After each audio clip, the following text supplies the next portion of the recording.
I strongly believe that most of us want to hear what presidential candidates have to say on the issues and their specific position.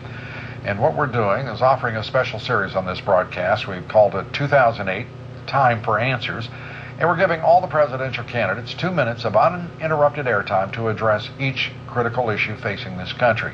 Republican Congressman Ron Paul of Texas joins us tonight. He is the first candidate to accept my offer, and Congressman Ron Paul joins us tonight from Capitol Hill. We're delighted to have you here. Thank you. It's good to be with you, Lou. Fire at will. The subject is so-called free trade.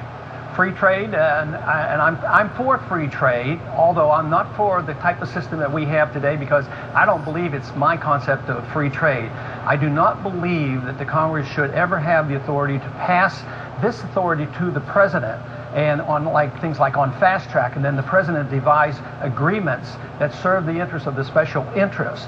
So I'm positively opposed to this transfer of power, just as I am opposed to the Congress transferring power to the president to declare war. So you can be for trade. I follow the admonition of the founders.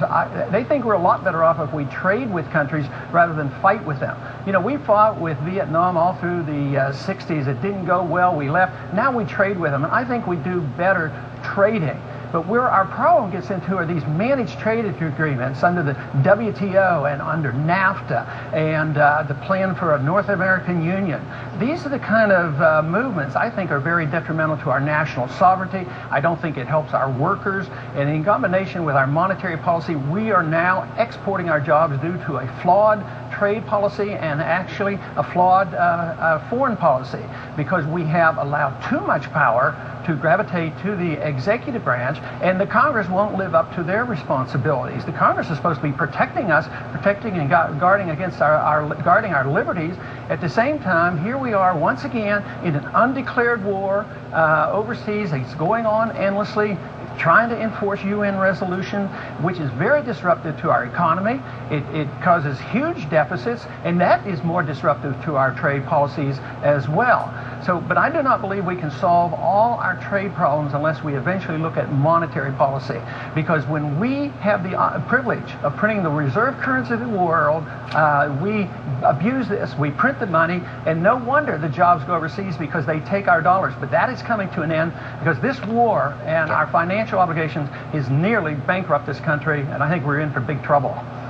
Congressman, you did it. I mean, that's 2 minutes uninterrupted. We appreciate it. Let me ask you a couple of follow-up questions, if I may. Okay.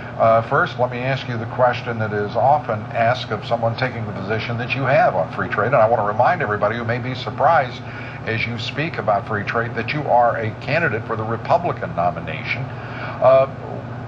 Are you a protectionist? No, not really.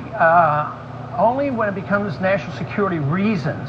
But no, I think the more trade that we can have, the better. But I just don't like privileged trade. I don't like international managed trade. You know, I don't like this NAFTA and WTO managed trade, because I don't think the people are served. I think the special interests are served because they have the influence in these organizations. Would you either rewrite or rescind NAFTA? I'd get rid of NAFTA and WTO for that matter. I certainly don't want a North American Union, and I'm sick of these plans for this highway coming through here. It's going to go from Mexico to Canada. That's not my idea of national sovereignty. And the idea that the United States, as Bill Tucker reported tonight, H-1B visas being used under the rubric of bringing in bright foreign workers into this country. In point of fact, as our research has demonstrated, more than half of those for low-skilled jobs. What would be your position there? That I would not have as much concern about, but I think it needs monitoring. My big concern are the illegals. I'm concerned about all the enticements we give for the illegals. Automatic citizenship by being born here, and then just be here for a while and you get in front of the line. Free medical care, free education. No wonder they bring their families. So I would get rid of all the benefits to the illegals and deal with that. And the legal entry, then it needs more monitoring and looking into these H-1B and different categories that we have. Congressman Ron Paul, we will leave a discussion of illegal immigration to another time for greater examination. We thank you for being here tonight. Thank you. Congressman Ron Paul.